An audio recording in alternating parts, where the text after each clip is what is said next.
kulanti wacan wanaagsan daawadayaal kuna soo dhawaada janalkeena ka ah wararkii aan ku soo gudbino xogihii ugu dambeeyay arrimaha Soomaaliya caalamka qodobada ugu waaweyn waxaa qayb ka noqon doona waxaa gabi ahaanba baaqday shirkii Culaamiyir Wasaar Maxamed Xuseen Roble oo dhexeeyay madaxda maamul goboleedyada iyo dowladda dhexe ee dalka haddaba sababaha ugu waaweyn oo ku baaqday shirkaas ayaan soo gudbi doonaa ilaa iyo madaxweynayaasha haatan dalka ku sugan oo maamul goboleedyada ah Puntland Siciidani Axmed Madoobe lafta garan ayaa dhamaantood soo gaaray Muqdisho waxaa ka maqan Hirshabelle Cali Guudlaawe iyo madaxweynaha Galmudug Axmed Cabdi Kaari Qorqor sabab la yaab leh ayuu shirka maanta u baaqday iyo maalmaha kale ee soo socdaan waa laga digayaa inuu gabi ahaanba shirkaas fashil ku yimaado haddaba cidda fashilinaysa ay sababta ka dambaysa ayaa daawan doontaan madaxweyne Farmaajo waxa uu weerarkii ugu cusub ku qaaday siyaasiyiinta mucaaradka ee dowladda federaalka ka soo horjeeda asigoona ku tilmaamay inay yihiin danaystayaal ay yihiin siyaasiyiinta Soomaaliyeed qaarkood dad gaar ah ayuu farmuuqayaa haddaba yihiin mas'uuliyiinta mucaaradka ah madaxweyne Farmaajo uu farta ku muuqayo waan soo gudbi doonaa qodobadana kale waxaa qayb ka noqon doona daawadayaal isku day dil uu ka badbaaday wasiirka amniga Puntland oo lagu qarxiyay deegaanka ka tirsan maamulkaas wararkii ugu dambeeyay idin soo gudbi doonaa saaxiibayaal qodobadaas aan ku faahfaahin doonaa iyo warar kale arrimaha caalamka diblomaasiyadda ku saabsan fadlan haddii aad noqoto subscribe kana soo gambar kana furo una share gareeya saaxiibadii meel kasta ay joogaan idinka kumantiga like-na inoo reebaya aad baad u mahadsantihiin aan ku bilowno guud ahaan waxaa maanta baaqday shirkii uu iclaamiyay ra'iisul wasaaraha Soomaaliya Maxamed Xuseen Roble kaasoo u dhexeeyay madaxda dowladda federaalka iyo kuwa maamul goboleedyada kadib markii heshiis wax laga gaaray arrimaha doorashooyinka ismarwe ay ka taagnaa waxaa maanta oo sabti ah la filayay in shirka u dhexeeya ra'iisul wasaar Maxamed Xuseen Roble iyo madaxda maamul goboleedyada dalka uu Muqdisho ku furmo hase yeeshee shirkaas ayaa la sheegay in caqabado iyo soo kalantay dhibaatooyin kala duwan oo soo wajahay kadibna uu baaqday inkastoo warar qaar ay sheegayaan kaliya baaqashada ay tahay in dalka ay ka maqan yihiin madaxweynayaasha waa maamul goboleedyada Hirshabelle iyo Galmudug ee ayagu soo gaaray Muqdisho madaxweynaha Hirshabelle ayaa la sheegay inuu ku maqan yahay dalka Turkiga halkaas oo la sheegay inuusan weli ka helin waxyaabihii uu tagay iyo markaas sababii halkaas u tagay dani uu ka lahaa inuu ka fulo dhankiisa Axmed Cabdi Kaari Qorqor madaxweynaha maamulka Galmudug ayaa dhankiisa weli soo gaaray Muqdisho asigoon ku sugan deegaanka maamulkaasi Galmudug sababta lama oga xilliga uu soo gaaray warar hoose ayaa tilmaamaya oo janalka wararka helay in maalinta soo socota ee biri uu soo gaari doono Muqdisho hase yeeshee waxaa ugu horreeyay in Muqdisho soo gaaray madaxweynaha maamulka Koonfur Galbeed waxaa ku xigay oo isla saaka soo degay madaxweynaha maamulka Jubbaland Axmed Madoobe ugu dambeyntii waxaa Muqdisho soo gaaray madaxweynaha maamulka Puntland Siciid Cabdullaahi Dani oo si weyn loogu soo dhabeeyay ayagoona warar qaar ay sheegayeen in madaxweynaha Puntland iyo madaxweynaha Hirshabelle Cali Guudlaawe ay qadka Zoom-ka u qayb galayeen shirka maadaama dalka ay soo gaari karin hase yeeshee taas ayaa beenooday waxaana dalka dib ugu soo laabtay madaxweynaha maamulka Puntland Siciidani oo Muqdisho soo gaaray si uu kaga qayb galo shirka uu iclaamiyay wasaar Maxamed Xuseen Roble shirka ayaan hadda la ogeyn waqtiga rasmiga ah oo daa furmi doono iyo kulamada hordhaca ay qaadan doonaan xukuumadda weli war kama aysan soo harin baaqashada shirka iyo waxyaabaha markaas ugu daaman waxaa qodobada ugu waaweyn ee horyaala ka mid ah in madaxweynayaasha maamulada Hirshabelle iyo Jubbaland ay sameysanayaan isbahaysi oo dan ka dhigtay taasoo ah in magaalooyinka lagu qabto doorashooyinka labada gole maadaama haatan ay yihiin meel ka baxsan caasimadda lagu qabanayo sida Garbaharey oo dowladda gacanteeda ku jiro iyo magaalada Baraabe oo soo kale halkaas siyaabooyin kala duwan ay go'doon ugu jirto Cali Guudlaawe ayaa codsanaya in Jowhar lagu qabto doorashada iyo Axmed Madoobe oo Kismaayo dalbanaya inkastoo weli xukuumadda iyo dowladda federaalka arrintaas ay isku raaceen qaybihii hore ee janalkeena ka ah wararka ayaa daawanaysaan saaxiibayaal fadlan nagu dhiirigeliya haddii aad nagu cusubtihiin aad subscribe-ka noo saartaan gambaleedkana aad furtaan oo la sharagereysaan saaxiibadiina kale meel kasta ay joogaan idinkoo kumantiga like-na inoo reebaya aad baad u mahadsantihiin ka qayb qaadida booliska dalka aan ku sameynayno oo nagu dhiirigeliya subscribe-ka haddii jeerna waa idinkaga mahadcelinayaa daawashadiina markaana madaxweynaha Soomaaliya Maxamed Cabdullaahi Farmaajo oo khudbad ka jeedinaya munaasabadda xuska 26 Juun ayaa si gaar ah uga hadlay dhalinyarada markaasi isaga oo u jeedinayay dardaaran culus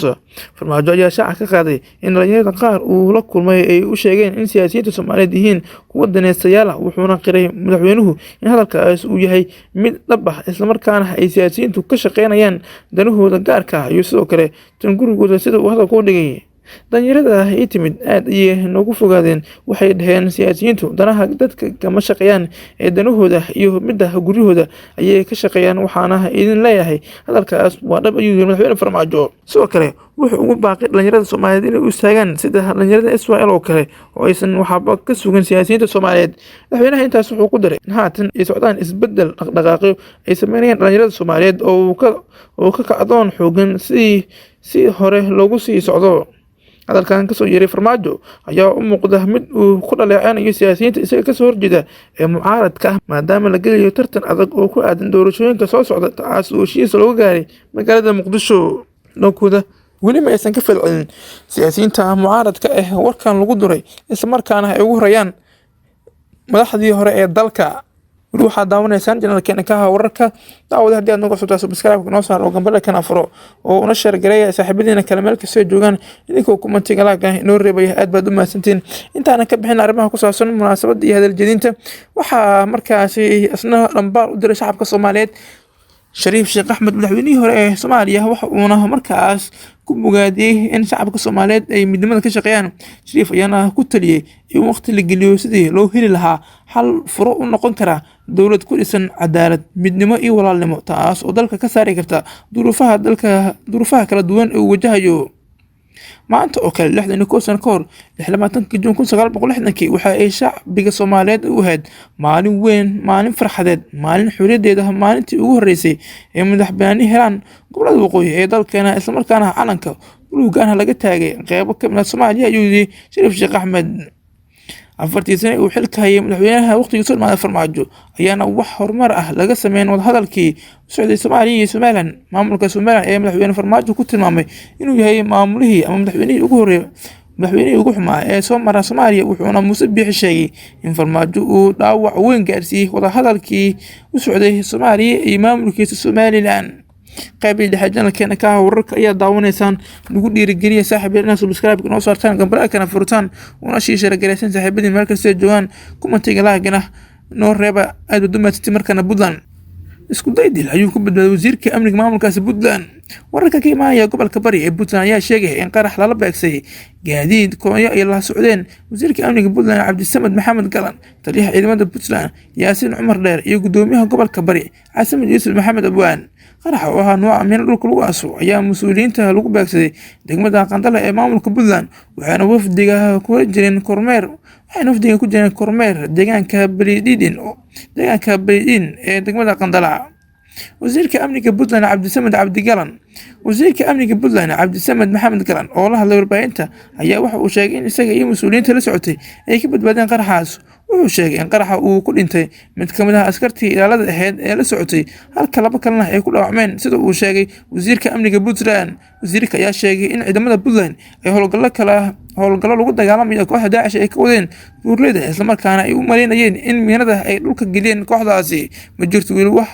jirto cid sheegatay mas'uuliyadda qaraxa lala beegsay kolonyada ay la socdeen mas'uuliyiintaasi ka tirsan maamulka Puntland. buurleyda gobolka Bari waxaa ku xoogan dagaalyahanno ka tirsan kooxda Daacish iyo Al-Shabaab oo halkaas kula dagaalamaya ciidanka ammaanka maamulkaasi Puntland. qaybihii ugu dambeeyay janalkeena ka wararka ayaan isa soo gaarnay daawadayaal. markaana haddii aan eegno wararka caalamka iyo arrimaha diblomaasiyadda waxaa ugu waaweyn nin Soomaali ah ayaa 3 qofood ku dilay isla markaana 5 kale si xun ugu dhaawacay magaalada koonfurta Jarmalka ku taala ee Wolfsburg lagu magacaabo. ninka weerarka geystay iska caabin ayuu sameeyay kadib markii ay booliiska rasaas rideen ayuu maamulka magaalada ku soo qoray barta Twitterka iyagoo markaas aan faahfaahin ka bixin ujeedka uu ninkaas u geystay falkan. ninkan oo 24 sano jir ah ayaa waxa uu ku noolaa magaalada Wolfsburg tan iyo sanadkii 2015. baariyaasha ayaa ogaaday in ninkan oo aan magaciisa la shaacin lagu daweyn jiray isbitaalka dadka xanuunada nafsiga qaba. goobta uu weerarka ka dhacay ayaana waxaa haatan ku sugan booliiska oo baaraya dhacdo sida u dhacday iyo ninkan waxa markaas shakhsiyan ku kalifaya in dadkaas weerarka uu ku dilo isla markaana uu ku weeraro. guud ahaan daawadayaal waana inta wararkii ugu weynaa Soomaaliya caalamka aad kala socoteen janalkeena ka wararka fadlan ugu dhiirigeliya subscribe noo saartaan gambaleelka kana furtaan oo la share gareeysan saaxiibadiin meel kasta ay joogaan idinkoo commentiga laagin noo reebaya aad baad u mahadsantiin ka qayb qaadada dib u dhiska dalka aan ku sameynayno.